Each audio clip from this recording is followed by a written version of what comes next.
National Nutrition Natural Health Reviews. 3 minutes of the latest naturopathic info with Canada's leading nutrition experts. Watch, learn, and get healthy naturally. Hey there, Naturopathic Doctor Jonathan Beatty here, health expert at Nationalnutrition.ca. Oftentimes people come into my office looking for help with chronic fungal infections. There's a variety of these that can exist. They happen to people all over their bodies, and today what we're going to do is we're going to cover the various types of fungal infections you may have, as well as some of the basic things you can do to help prevent and or treat these infections.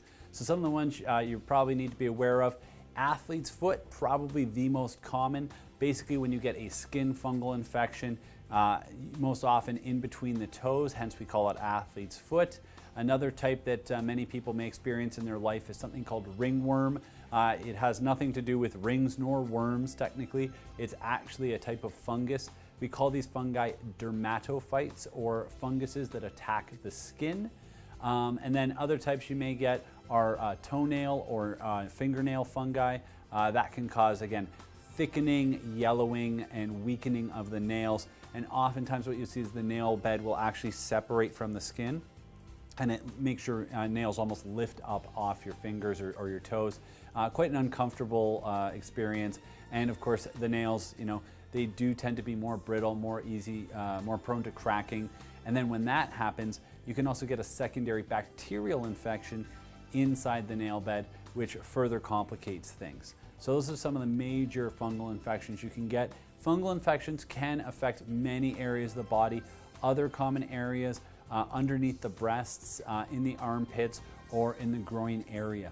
And the reason for this is fungal infections typically like areas that are dark, that are warm, and that are moist, because those are some of the key features that a fungus is looking for in an area to grow. The last one is, of course, a lack of oxygen. So these are areas that typically don't get a lot of air circulation. So some of the things that you can do to actually reduce your risk of developing fungal infections on the skin is, basically wear looser fitting clothing.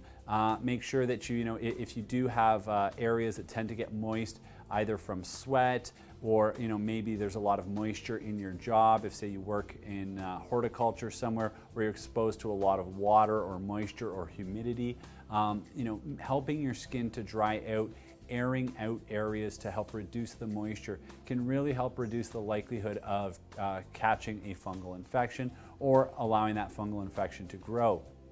Also, too, of course, if you get athlete's foot, one of the easiest treatments for it is actually wear open-toed sandals. So when you, again, expose that fungal infection to the light, you allow the skin to breathe, you allow the moisture to dry up that's on the feet.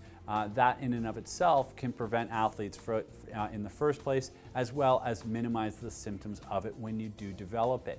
Now, once you develop a fungal infection, you can typically tell you've got one. The skin will typically be very red, very irritated. It's often painful, and it may even crack a little bit. And often you'll find that it's sensitive to like hot or cold water, can make it very uncomfortable as well. So again, if you do notice these symptoms, and sometimes of course itching is the other one. So if you do get itching in between the toes, itching in the armpit chronically, it may be related to a skin fungal infection.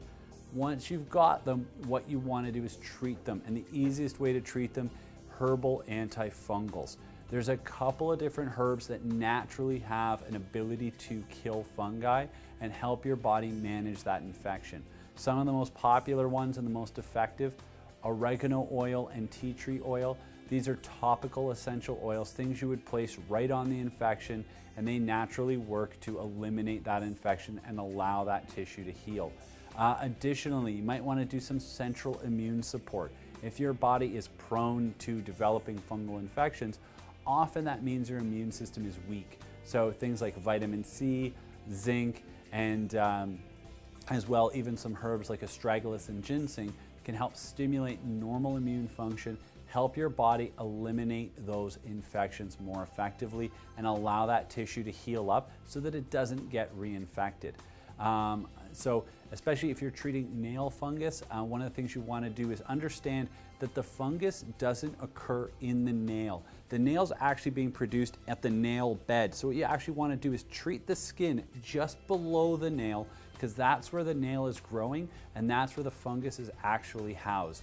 Although you see it in the nail itself, it's actually starting in under the skin. So applying the tea tree oil or oregano oil right to the skin, right at the base of the nail, what we call the nail bed, is the most effective way of doing that. So if you or someone you know has a fungal infection on their skin or their nails, please share this video with them. Hopefully they'll find some information here that will help them. Check out more of our natural health videos, subscribe, and if you have any questions or comments, please post them below. And always remember, knowledge is health.